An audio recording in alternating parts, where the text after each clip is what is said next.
What is the imperfect tense? And why does it have such a mean name? Well, the Romans weren't trying to be mean. Perfect just means something very different to a Roman ear than an English-speaking one. Today, we're learning how to perfectly use the imperfect tense.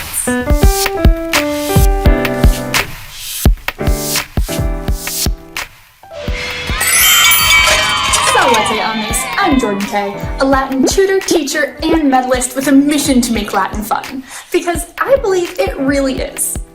Now, the imperfect tense is not the first thing you should learn about Latin verbs. So if you're watching this video, I'm going to assume you already know how to do these three things. First, you know how to find the conjugation or family of a verb. Second, you know how to find the verb's stem and change the ending of a verb. And third, that you understand the general meaning of verb tense, person, and number. Now, if any of those concepts are foreign to you, don't worry. I have a whole video that introduces you to Latin verbs and the present tense. So watch that first and come back once you have a foundation of Latin verb knowledge. All right, now you might remember in that first video, we talked about the verb tense timeline. It looked something like this. In my intro video, we learned the present tense. On a timeline, the present tense is happening right now. Imperfect tense belongs, generally, in the past. But don't write down imperfect equals past tense, because that's technically incorrect. Latin has several very specific different forms of past tense. Technically, English does too, but unless you become an English major, you've probably never heard of them. You just use them subconsciously in your everyday language. However, when you're learning a new language like Latin, you need to keep them all separate and learn them individually. In Latin, the word perfect generally means past tense, and there will be several forms of perfection or past tense that we're going to learn. So whenever you see a tense that's called something perfect, you know it's generally happening in the past. So imperfect tense specifically relates to incompleted past, something that was happening, but then perhaps was stopped before it came to completion. We're going to mark this on our timeline as a bracket or set of space, not one specific point in time. And the imperfect tense is translated was or were verbing or used to verb. It is never translated verbed with that ed. That would be the perfect tense. This might be my Latin teacher showing, but if you translate an imperfect tense as completed past, like I ran, I walked, I jumped, that would be marked as fully incorrect. Because imperfect tense has to be an incomplete action. Was verbing or used to verb. All right, let's look at your actual imperfect tense endings, because it all starts to make a lot more sense when you can see how the verbs click together. So let's look at our imperfect endings. Bom, bas, bat, bamus, batis, bont. Do you see any similarities with present tense? You should see a similarity in nearly every square, because the ost mustis unt of present tense is clearly seen in the st mustis unt that are still present in bom, bas, bat, bamus, batis, bont. We often call these endings our personal identifiers, because you'll see them in nearly every tense that you learn in the future. So looking at that last few letters can often help you immediately know who's doing the verb. I, you, he, she, it, we, y'all, or they, regardless of the tense. But if that trick doesn't help you, then feel free to just memorize these endings in their entirety. So, bom, bas, bat, bamus, batis, bont. How do we use them? Very similarly to present tense. We're going to go ahead and take our stem by dropping the re from our infinitive and adding on our endings. There's only one finicky rule, and that is that the imperfect tense likes people to be dressed up. You have to wear a top hat in order to get in. That means before every imperfect ending, you're going to have a macron over your vowel. Now, this should be pretty easy because for most verbs, like our example verb, pugno, pugnare, pugnawi, pugnatis, there's already a macron over the A in our stem.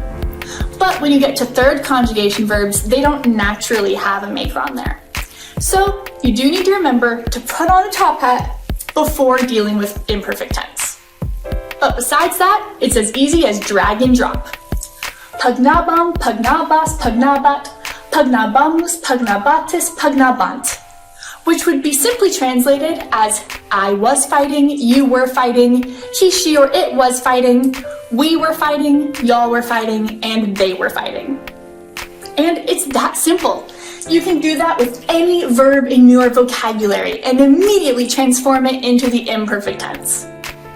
Let's practice with a few example sentences so that you can cement this new tense in your memory.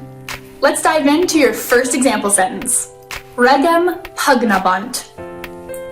Now, since this is a verb-focused episode, I'll go over the nouns pretty quickly. But we can see that regem comes from rex regis, a third declension word, and that em ending means it must be my accusative, singular, the one being verbed. So in this case, something is going to happen to the king.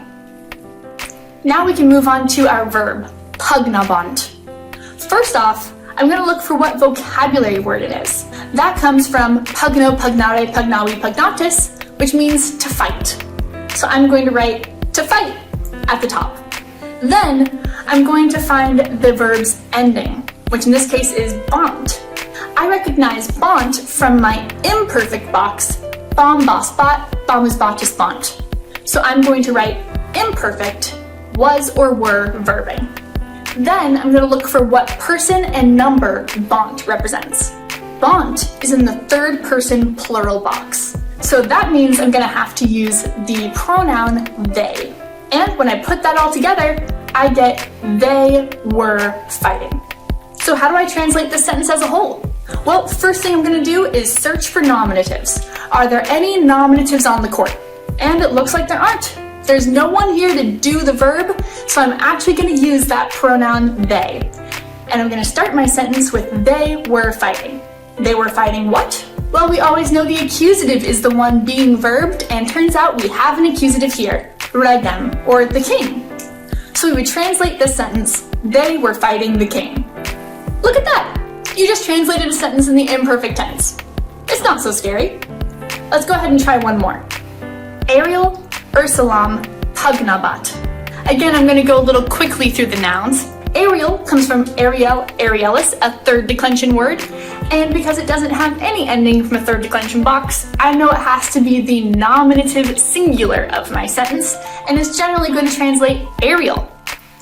Ursulam comes from Ursula, Ursulae, which must belong to the first declension, and that am ending means it needs to be my accusative singular, and it is going to be the one being verbed. So something is happening to Ursula. That brings me to the verb pugnabat. Pugnabat comes from the same vocab word, pugno, pugnare, pugnawi, pugnatis, so I'm going to write to fight. I see the ending bat comes from my imperfect tense, so I'm going to write imperfect, was or were verbing, and then I just need to find the person and number. Bot comes from my third person singular box, so I know it's going to use the pronouns he, she, or it, to be translated as he, she, or it was fighting.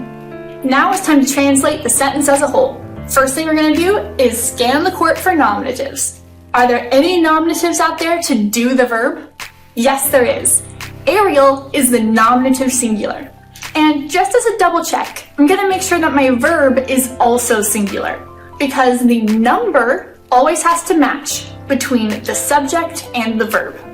Sure enough, pugnabat is singular, so that means I don't need those pronouns. Instead, I'm going to use the nominative Ariel. Ariel was fighting. Ariel was fighting what? Well, we know the accusative is always the one being verbed, and we have an accusative here, Ursulam. So my whole sentence will be, Ariel was fighting Ursula. Nicely done! You just translated 2 sentences in the imperfect tense. See, I told you that if you already know the present tense, the imperfect tense isn't that different. You just use different words to translate it. but the nuts and bolts of how they work are the same. If you're ready to practice the imperfect tense even more, go ahead and click in the description below for my super fun custom fandom worksheets that will help you practice translating into the imperfect tense, out of the imperfect tense, and telling the imperfect tense and present tense apart.